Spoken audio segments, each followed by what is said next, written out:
чувство, когда на тебя чихает.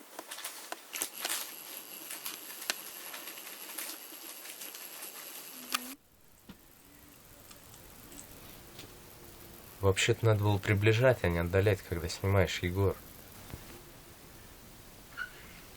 Это была моя реплика. Это я к тебе обращаюсь. Я думал, просто там, если написано Егор, значит, это я должен говорить.